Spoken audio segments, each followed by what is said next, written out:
जहां होती है आपकी सेहत की चिंता, आप देख रहे हैं बात सेहत की। नमस्कार, स्वागत है आपका हमारे खास हेल्थ शो में और मैं हूं आपके साथ भूमि दुबे।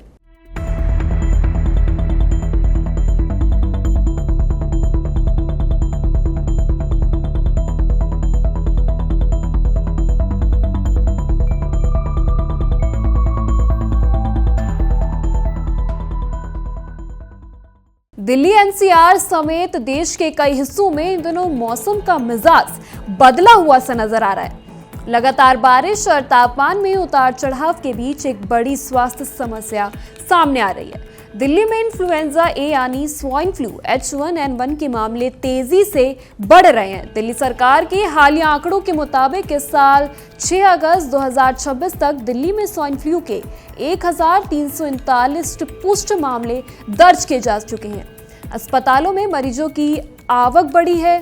मॉनसून के लंबे मौसम और वायरस की बढ़ती सक्रियता के कारण यह संक्रमण तेजी से फैल रहा है। हालांकि राहत की बात यह है कि ज्यादातर मामलों में यह बीमारी हल्की रहती है और सही देखभाल से मरीज ठीक हो जाते हैं। लेकिन सवाल यही उठता है कि आखिर स्वाइन फ्लू के मुख्य लक्षण क्या हैं, किन लोगों को इसमें सबसे ज्यादा खतरा है और इससे बचने के क्या उपाय हैं। मौसम में नमी और तापमान के उतार चढ़ाव की वजह से H1N1 वायरस इस समय काफी एक्टिव है। डॉक्टरों के मुताबिक यूं तो यह संक्रमण सामान्य फ्लू जैसा लगता है, लेकिन कुछ खास वर्गों के लिए ये काफी गंभीर रूप ले सकता है, जैसे छोटे बच्चों, बुजुर्गों, गर्भवती महिलाओं और कमजोर इम्यूनिटी वाले लोगों में स्वाइन फ्लू का असर ज्यादा खतरनाक हो सकता है। इसके अलावा जो लोग पहले से ही फेफड़ों की बीमारी, दिल की बीमारी, डायबिटीज या किडनी की समस्या से जूझ रहे हैं, उन्हें बहुत ज्यादा सतर्क रहने की जरूरत है।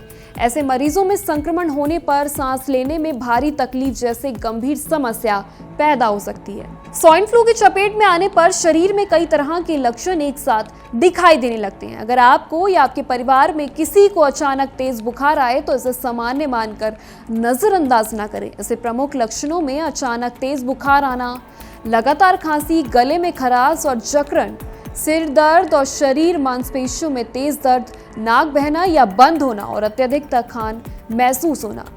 ज्यादातर मामलों में पर्याप्त आराम और लक्षणों के हिसाब से दिए जाने वाले इलाज से मरीज ठीक हो जाते हैं। डॉक्टर जरूरत पड़ने पर बीमारी की शुरुआत में ही ओसेल्टामीवर जैसी एंटीवायरल दवाएं शुरू होने की सलाह देते हैं। लेकिन ध्यान रखें, अगर मरीजों को सांस लेने में दिक्कत हो रही हो, शरीर में ऑक्सीजन का स्तर गिर रहा हो, सीने में दर्द या बेचैनी महसूस हो रही हो या मरीज को बहुत ज्यादा नींद और असामान्य कमजोरी आ रही है, तो ये गंभीर स्थिति का संकेत हो सकता है। ऐसे में बिना समय गवाए तुरंत मरीजों को अस्पताल ले जाना चाहिए। स्वाइन फ्लू के बचाव के लिए सबसे जरूरी है सही समय पर सावधानी बरतना।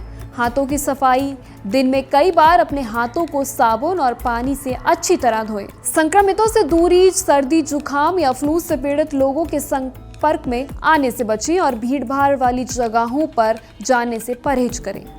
टीकाकरण, डॉक्टरों की सलाह पर फ्लू का टीका यानी फ्लू वैक्सीन जरूर लगाएं। खुद से दवा ना लें। स्वाइन फ्लू के लक्षण आम फ्लू जैसे होते हैं, इसलिए केवल लक्षणों को देखकर खुद से कोई भी एंटीवायरल दवा या पैनिक क्लीनर ना लें। अगर आप या आपके घर में कोई संक्रमित होता है तो खुद को दूसरे से अलग रखें और तुरंत डॉक्टर से सलाह लें। बदलते मौसम में जरा सी लापरवाही बीमारी को न्योता दे सकती है, इसलिए लक्षण दिखते ही सतर्क हों और डॉक्टर की सलाह से ही इलाज शुरू करें। अपनी और अपने परिवार की सेहत का ध्यान जरूर रखें। स्वास्थ्य जुड़ी ऐसे ही जरूरी जानकारियों के लिए देखते रहिए हमारा हेल्थ शो।